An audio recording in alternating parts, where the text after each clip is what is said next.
Hello, welcome to the first video of the series on our weird alien dinosaur bird buddy bodies. So today we are talking about the skeletal system and how insanely strange bird bones are. So we're going to start out with the types of bones that we have. So we've got in birds pneumatic bones. Pneumatic bones are what you think of when you think of hollow bird bones. They're not entirely hollow though. They have a lot of little spider webbiness that kind of keeps them stable and keeps them from being super easy to break.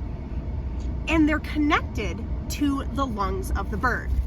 So the other bone we need to talk about is the medullary bone. And there'll be more on that bone type at the end of this video after we talk about the flight-specific bones. But for now, back to the pneumatic bones.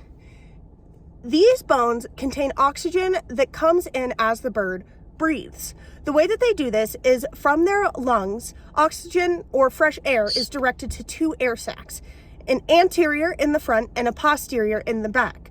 These air sacs extend through the bones that are the pneumatic bones. So we're going to find these bones in the bird's skull, in some of the bird's wing bones. We're going to find them in the keel, and we're going to find them in the furcula, which is the wishbone. The reason scientists believe that these bones and air sacs evolved is to help maximize oxygen intake, maximize oxygen use during flight. But here's an interesting piece. Flightless birds still have these types of lungs and these pneumatic bones. And guess what? Some dinosaurs, some carnivorous species of dinosaurs, some carnivorous species of dinosaurs have also been found to have both pneumatic bones and air sacs. Another interesting thing about these pneumatic bones, because they're connected to the air sacs, connected to the lungs, is that means that when a bird has a compound fracture in which a bone is sticking out through the skin, and the feathers obviously, they can snarkle through it. There's more on this in the Clint's reptile videos. Please go check out Clint's reptiles. That's who inspired this series, and that particular video is what inspired this series. So great explanation of bird lungs. Anyways, that's the short of the pneumatic bones. Let's move on to the actual bone structure. A minute ago, I mentioned pneumatic bones, a couple of them, including the furcula and the keel. So the keel is going to be this bone that comes up through here on the bird. I'm kind of touching it right now on Bean Dip.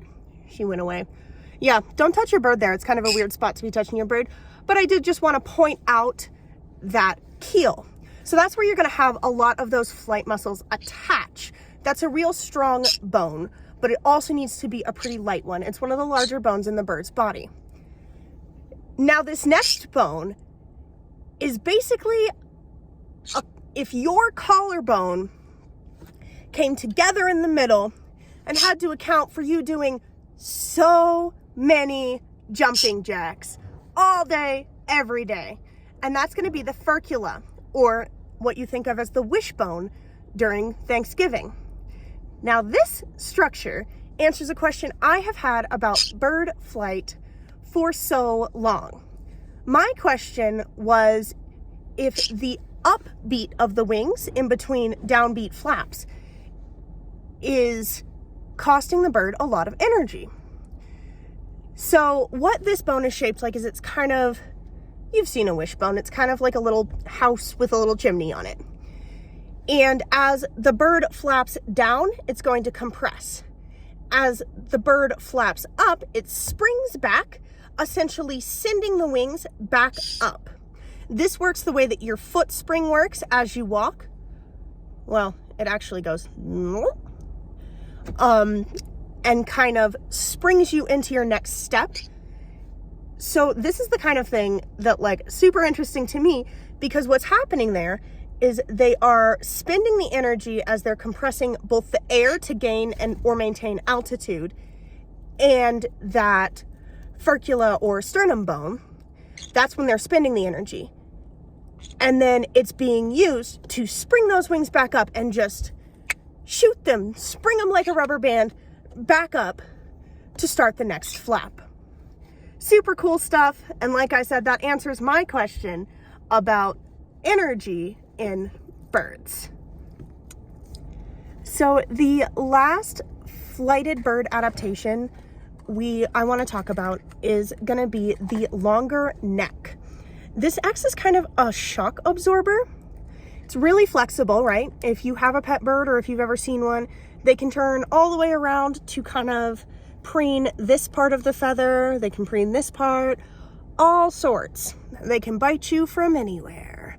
Anyways, this long neck also has the advantage of being kind of a shock absorber for the brain as the bird lands after flight. Even these crash landings, when they're learning to fly as juveniles, are going to include that shock absorbing neck. Now, we do see this in some of our flightless birds like emus, but one of the interesting things about some of our flightless birds like emus is that even though they have some pneumatic bones and the similar lungs that are maximized for oxygen use, they don't tend to have quite as pronounced or large of a keel. Back to the keel for just a second. If you have a bird at home, that keel should be something that you can feel, but that does not protrude. A protruding keel would be in a particularly thin bird. If you can't find the keel at all, you might have a very fat, little chubby doodle. And though it might be cute, we don't really want that in our birds. All right, so let's move on from those flight adaptations that I wanted to talk about. Now, those are by far not all the flight adaptations that we see in the avian, our avian friends. Sorry, dude. But those are the ones I wanted to talk about today. Let's move on to those medullary bones. So I thought I had this down. I researched it. I researched it again. I realized I didn't have it. Now I think I have it. If I don't, and you know something I don't, please, please, please tell me. Let me know. In the comments, anywhere. I want to learn. So if you know something about the medullary bones that I don't, please tell me. Anyways, back to it. These medullary bones, according to my research on mostly Poultry Hub, not to be confused with any other sultry hubs out there, because there is poultry information on these types of bones. These are very much the female specific bone. They start to develop a little under 2 weeks before the egg laying age and develop inside the marrow cavity of regular bones. Now, at this point, the female birds will begin laying down what essentially appears to be a calcium deposit more than a bone. It's impermanent, and as the bird lays eggs, this calcium deposit can be used to increase the thickness of the shell, because most birds don't get the entirety of the calcium that they need for shell thickness from just their diet. Of course, they get some from their diet, but a lot is going to come from these ephemeral medullary bone structures inside the marrow. And that keeps the birds from losing their own personal bone density as they lay eggs. That one was a wild fact for me. Female birds have female bird specific bones. Let me know if you find anything else on that with sources in the comments, please. That's going to be it for today's video on skeletal structure. Next video in this alien dinosaur bird bodies series, we are going to talk about some of our other flight adaptations, including the heart, the lungs, go watch Clint's Reptiles, and some of just the physics of how our birds are staying up there. Thank you so much for watching this video. Leave a like. I know I'm a tiny channel. It really helps. Leave a comment. I'm a tiny channel. I will respond to you. And I can't wait to see you there. Bye-bye.